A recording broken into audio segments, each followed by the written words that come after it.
Good morning, people. The time now is 3:46 on Friday, the 10th of June. It's been a mad couple of days. Doctor's come to see me, telling me that he wants to increase my medication. It's not having a great effect on me. I feel a bit better this morning, but I don't think I'm going to take it anymore, or the clonazepam, because making me very drowsy and sleepy. It's okay some of the time, but it gets a bit intense. The way to get your head around it is to drink a lot of water, and you feel sick and then you puke, but it can get to a stage where your body just shuts down and you start to shake, and you get hot and cold sweats.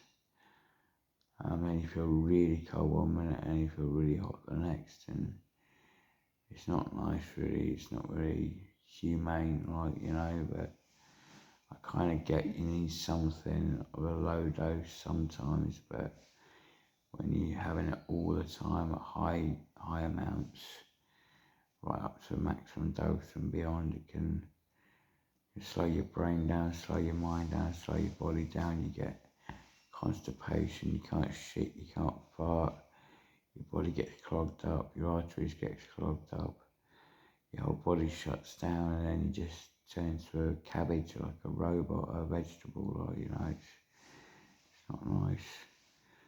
But yeah, the doctor said that he's looking for a bed for me. I'm hoping that could just be a threat, like they're trying to tell me that because I rang my social worker Verity in London, that they've now turned the CTO into a Section 3. But to be honest, apparently I don't think the reason I'm here is even legal. And more to the point, really, to be honest, the police are to blame because, I hadn't actually committed an offence, so I only went with them to keep them happy, and I got checked out and I got released, and then I left there. I then had a bit of fun with the police when I got dropped off by the Asdas. I then went into the Asdas. I then thought about giving someone some money, had second thoughts. I then bought some tobacco, went round, thought about going I did go to the doctors. They thought I was a doctor because of how I come across. Had a hell of a laugh with the doctors. She wouldn't accept my proof of identification because it was a screwed up piece of paper. I was a little bit worried about the people in the area, but they were okay actually. Then I went back to my house, which was a bit of a bad idea. Bit of a blackout there. Oh, that was it, yeah. I locked my phone on that bloody thing, talk back. So I had to go to the e-shop. I've got to get a lot clearer on that day, to be honest. Then I went to the e-shop and had a bit of fun in there. Yeah, I think, no, he didn't he wouldn't do it. He tried, but he failed. So then, like I said, the football was on as well, and they're trying to blame me for that, but I got a funny feeling that I brought this to Nottingham, but again, well, whatever. And then I went to Victoria Centre, and then I've got a video about that. And then I went to the gym, and I went to I spoke to this bouncer outside this club, and the camera was watching us. A great conversation, actually. He said to view everything positively. Well, I like to be a bit pessimistic because it's kind of a safety net, it's kind of a questioning yourself so you don't keep making moves where you're jumping the gun and you're not thinking things through properly. Then I went home. Then I picked my tent up and my sleeping bag and these mixtures I make, these smoothies and that, that was it. Yeah, I just got my head down early because rather than making everyone wake up and bloody sort of make myself a central target, not a central target, but they buzz off my energy, so which can be very risky because they like me there so much that they don't want me to go. That's the situation I was in, so they tried to confuse me to keep me there. It was kind of like I got off on it a bit, but then it confused me so much I didn't know what I was doing and I couldn't stay focused on what I needed. I always used to leave the property and leave something behind, but when I did finally leave the property, there was a lot of weird shit going on, and I know these people weren't normal, and they kept saying, all right, all right, all right. I was thinking, no, I haven't seen this ever before. And I don't know if they were secret police or some kind of undercover squad, but they looked very weird, very advanced, and I didn't feel comfortable about them. But anyway, I ignored them, got on the tram. It wasn't a bad journey, it's quite a quiet journey, but I think there was one or two of them on there as well. Got off at the train station, walked down onto the platform. I'm pretty sure there was an army guy, SAS guy or whatever, there with his wife. I then boarded the Ilkeston train. I then got off the Ilkeston train. I then walked down the bridge, up the road, right up to the top. No one on that road, that was quite normal. Did a right down, did another right through a rough area. They were like, Peter, they were quite happy for me to be there. And then I cut through, and that was fine. Good old, nice old guy let me go, in a bloody, in a wheelchair, in one of them electric scooters, down through Asda. Nothing weird there. I'll tell a lie. There was some weird shit happening when I bought some Rizzlers that was a bit. I found that a bit odd, but that could have been in my head. There were just people waiting in the cars, but why were they just sitting in their cars watching me? I was a bit suspicious about that, but nothing to worry about. So anyway, so I then did a left. I then went through the Tesco, down the hill. But I had a bit of a funny experience with this woman in the park. She was okay. Straight down, over the bridge, connected with the smells, connected with the wind, let the wind into my body, very refreshing. Got to the roundabout, did a left. That was fucking a mission and a half. That was. I came to stop. I was a bit tired, and the problem with stopping went with what I've been through. And what I mean by what I've been through is the fact that you just got to keep going, because although I realised by that point that I was so far out of the city that I was quite safe, it wasn't such a case of not being able to stop through fear or panic or attracting too much attention, and then getting horny over the ladies, and then the men going mad, and then it's all fucking going mad as per usual. So I avoid all that. So I was lucky enough just to sit down quite quietly, have something to eat, have a drink, check my phone, and then have a cigarette, and then move on. Got to the top, did a right up the hill. Bit of a funny one with this woman and her kid. She was a bit weird with me. I found that a bit uncomfortable. Then I carried on. Again, they know I take the blame, and I'm not going to do that anymore. Fuck all that bollocks. So what they do is they try and take their emotions out on me. I'm not having that anymore. So I thought, fuck them off. So I walked straight past, downhill, took a left. Now this is when it got weird. It started getting really hot, and there was this guy, and what they do is they look, and he wasn't normal. There was more to that guy, and then there was a whole row of people who they could have just been locals putting on an act, but I think there was more to it. When you think of something, whether it's Shrewsbury or Secret Service or whatever, or people taking a piss, or people not sure about you, or who is this guy in our area, and all this shit. Like, it's all small-minded, petty crap, but you do get it in some parts of the country, and it's definitely happening on that road. I could compare it with Grantham or Peterborough or Retford or Uttoxeter or Stafford or Newark, or hundreds of other places I've been where you don't get that life. But this was a bit of a cliquey village wherever I was, Ilkeston way anyway. So I thought, fuck it. I sat down, I had a bit of fun with myself, had a bit of a drink, you know, not alcohol, but like my vitamins and my minerals, which I'm hoping I get back. Well, I know I'm going to get them back, and if I don't get them back, woe betide the bastards who are, well, whatever. I think I will anyway. So I carried on up the hill. The farmer scared me a bit, but I ignored that. He was making some stupid noises. Carried on up the hill, got to these very posh houses. This woman was like, I think she was trying to say to me, you can rob me if you want. I leave the door open. I was like, yeah, whatever. I don't know. That was a bit weird. Anyway, bypassed that, cut through into the countryside. I thought, oh, this is nice. I was getting a bit tired now, so I reached the woods and I was around some very posh houses. This bloke turns up about an hour after I've been there, and we just had quite a nice chat. He reckons he was a local bloke. I said to him, big house, and he said, yeah. He said, but to be honest, I think there was a lot more to the guy, and you know, I take myself back to the night before when I'd just been released from the hospital, when I was down picking up my money from the Morrisons in Carlton, and you know, on the way back from that, there was definitely more going on.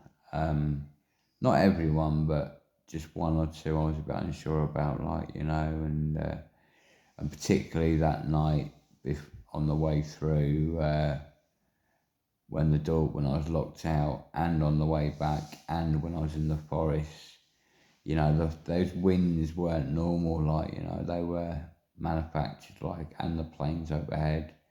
It was all a bit like, not, I don't like using the word staged, but it didn't feel natural, like, you know. And also, for some reason, people only recently have been saying to me, oh, it's might rain, as if, like, you know, trying to put a cloud over my sunlight, which is what, I don't know why they do that. Luckily they haven't done it here, and I don't think they will, but it's not very nice, is it really? I mean, why can't someone enjoy the sunlight without someone putting a dark cloud over you? That's not cute. That's not positive, is it? That's not right. So anyway, yes, I was in the woods, and I had quite a good time. Not a good time, but a very restful time. Like, it rained a bit. I think that wasn't in my head. I think people were genuinely sending me rain clouds. So anyway, I managed to fight that, and every time they did, I thought, fuck it, allow them to have that effect on me, you know. So I just used to get in the tent, and I pretended I was like one of them fucking Japanese, not prisoners of war, but them Japanese, you know, those crazy elite soldiers they've got now, and I don't know, I was hearing things from all over the place, like, you know, and they were very strange noises, and they were quite scary noises, and they were coming from miles away. And it did feel like it was the British Army getting their own back on me from what I've created. Now, why are the British Army so pissed off with me? Because that's the question I'm trying to work out. No, I think I know what it's about. It's because, you know, I've said on tape in person that I can carry more weight than them. Well, obviously, I'm not on their league. I'm not trained to their standards. I don't know how they're trained. I don't even want to know how they're trained. All I know is their top boy is it Ant something. The best. He's a banging bloke. He's very softly spoken. He's not a hard man, or he doesn't put on that image anyway. And he's very clever. And I haven't read his books yet. They're still in my house at 24 Burford Road, but I intend to. Anyway, so yeah. All I did was just kept drinking, kept sleeping. Felt very blissful, very peaceful, very happy. Apart from these bloody wasps, I don't know if they were man-made or normal, but they didn't feel normal. The swarms of them, like, you know, so that was a bit worrying. But yeah, I don't know. And then there were these women on horsebacks, and this little child going, "What is he doing in our field, Daddy?" Daddy went, "It's none of our business. Leave the boy alone. It's Peter. Leave him alone."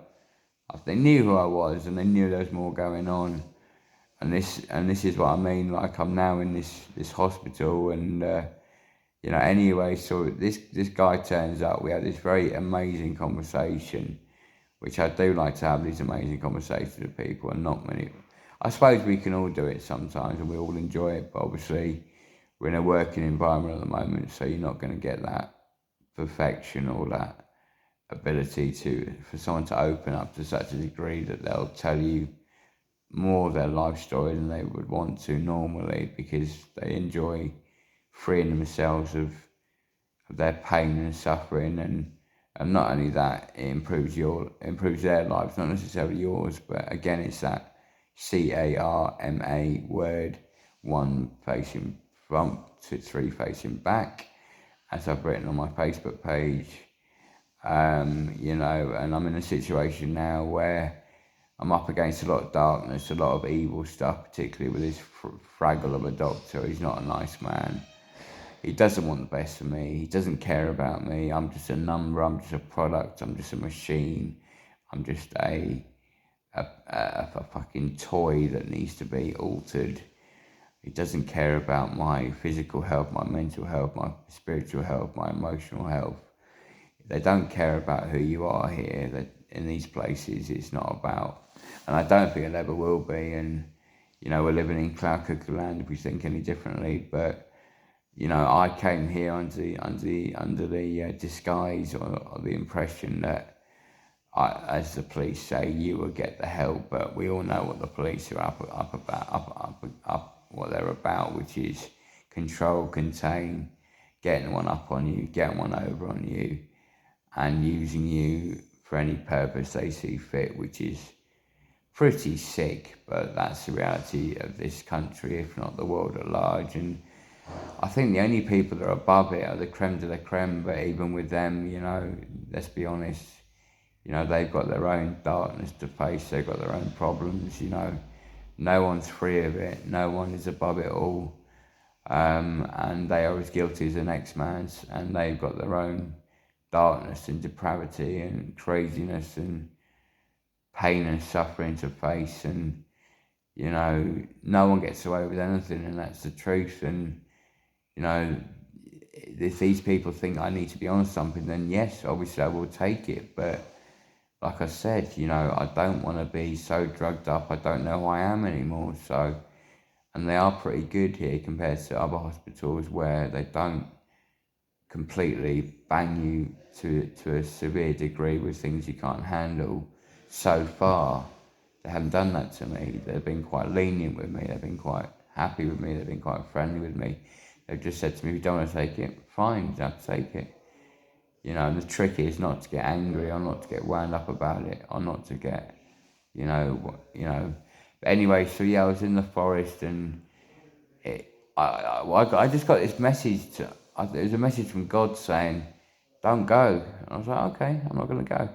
So I had a really nice night sleeping in the forest. Woke up the next day, hot day, stayed all day, made myself at home. I wouldn't say one of the best nights of my life, but it was pretty good.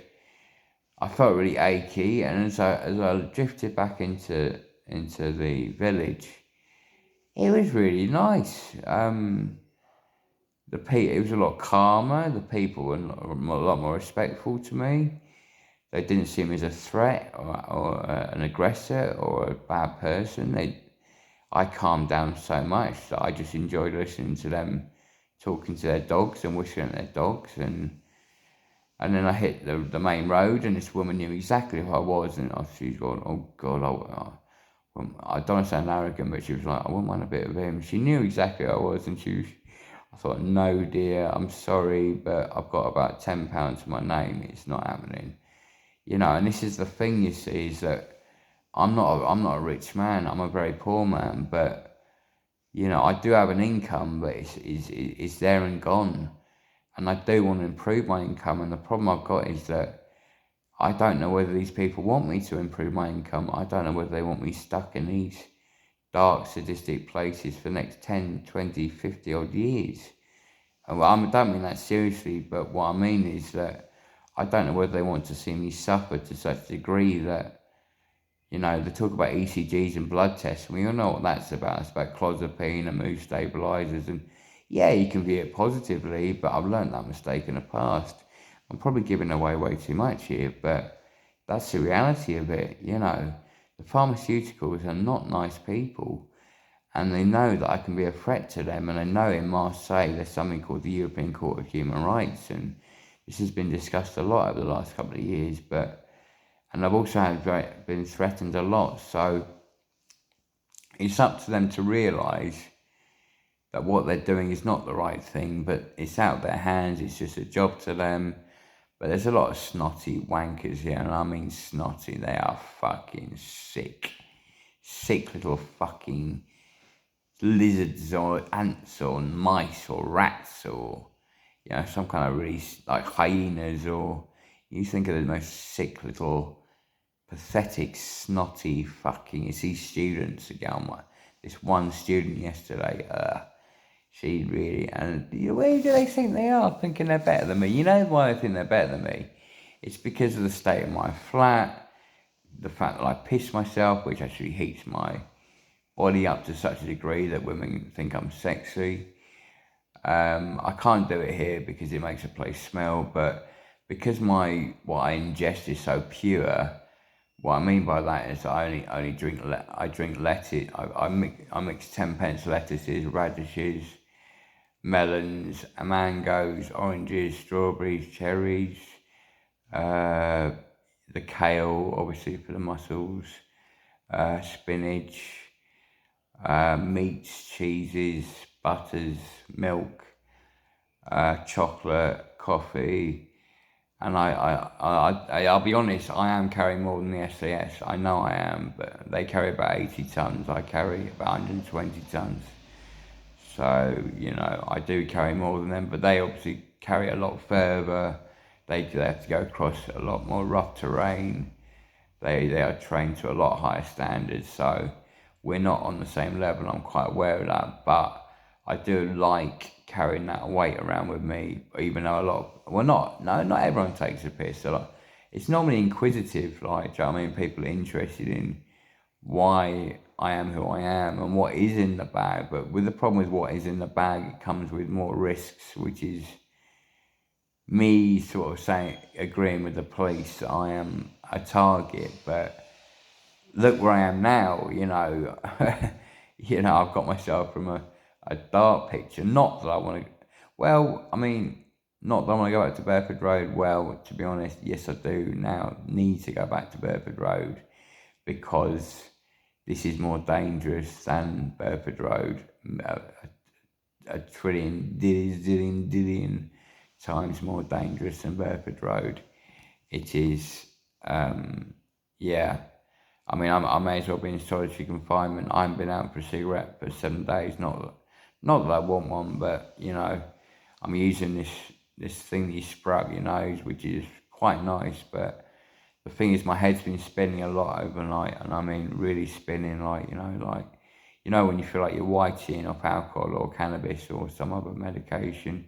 That's the way it feels, and you think to yourself, it's going to play out. I mean, one of the nurses, he's not a bad guy. He said, drink lots of water, and that's what I did. And I puked twice over the past two nights. So I'm hoping that, God willing, that they'll go easy on me and allow me to stay at least a little bit above water and, kind of connect with my body, connect with my soul, connect with my heat, connect with my arteries and my blood flow and my brain chemistry and my mind, and not let things get too dark and dismal. But you got to be honest, daytimes here, like it was yesterday, they are fucking hell.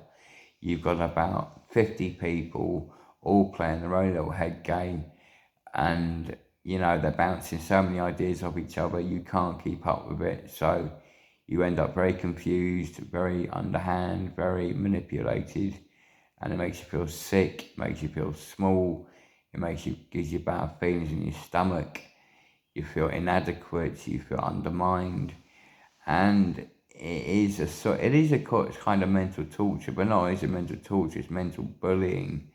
It is literally, it's a breach of human rights, it is, but it's impossible to prove.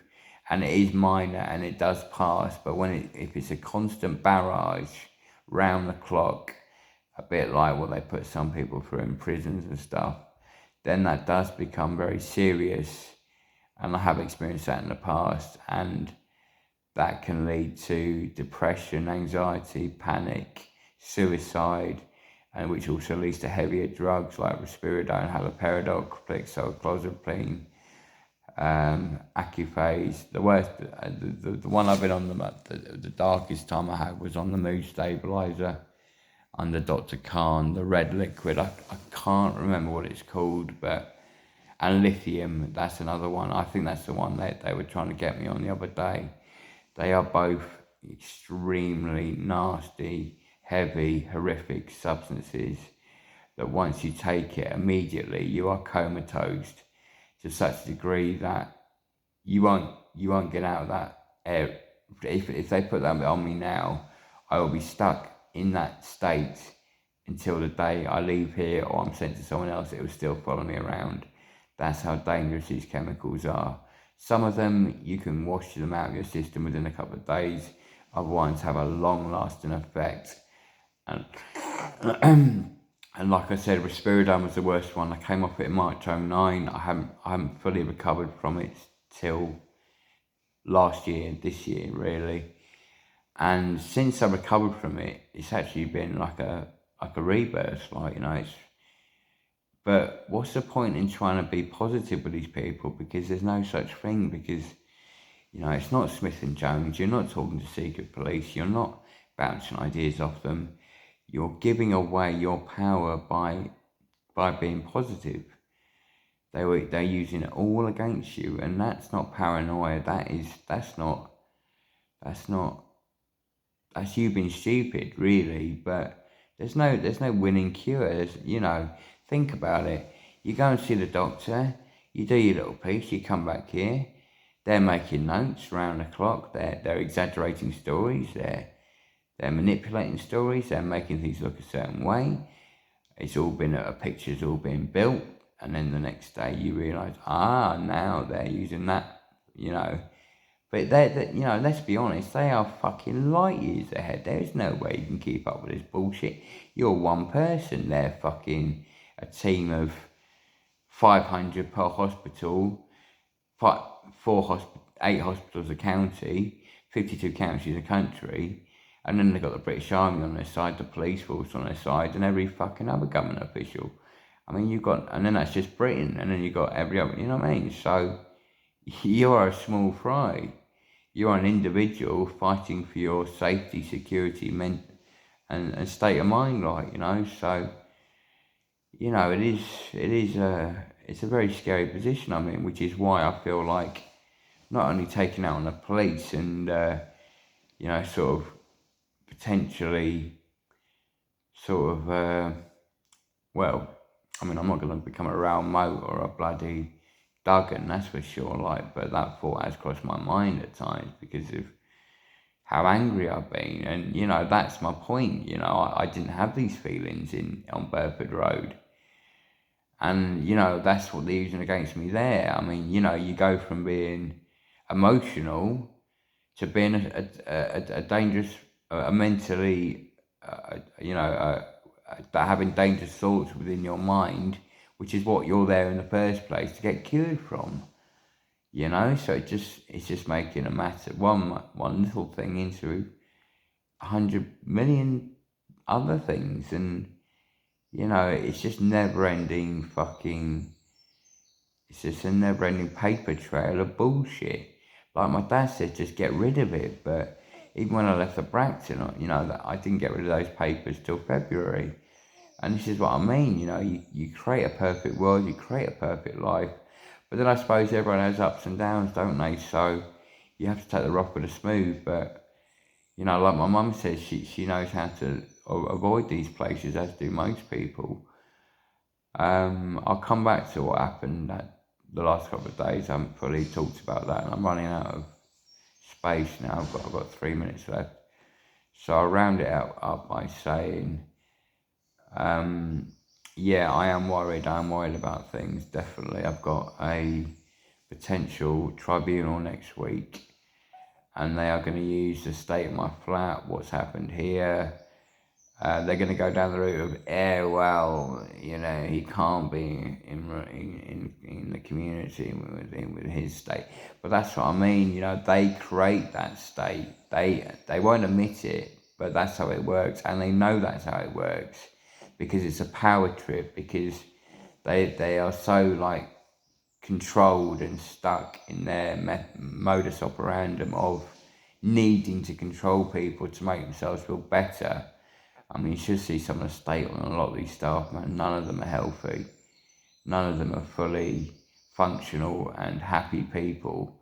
They're all a bit bitter and twisted and sick in the head and ill, to be honest. They're the ill ones, not us.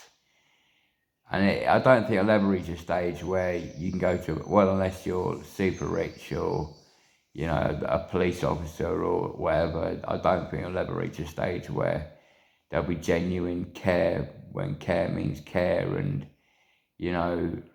love and honesty and integrity, decency, quality, and, they plant weird thoughts in your head like paedophilia and rape and, violent thoughts, and you just have to match it, do you know what I mean, to be able to withstand it, which is normal, I suppose, and in a way you could see it as growth, but, I don't know, it's not right and it's not perfect, and at the moment, I can't see there being a perfect outcome apart from the fact that the God's up there and I know they're watching over us and he's down there, and but there are so many defectors and people trying to knock you off balance and,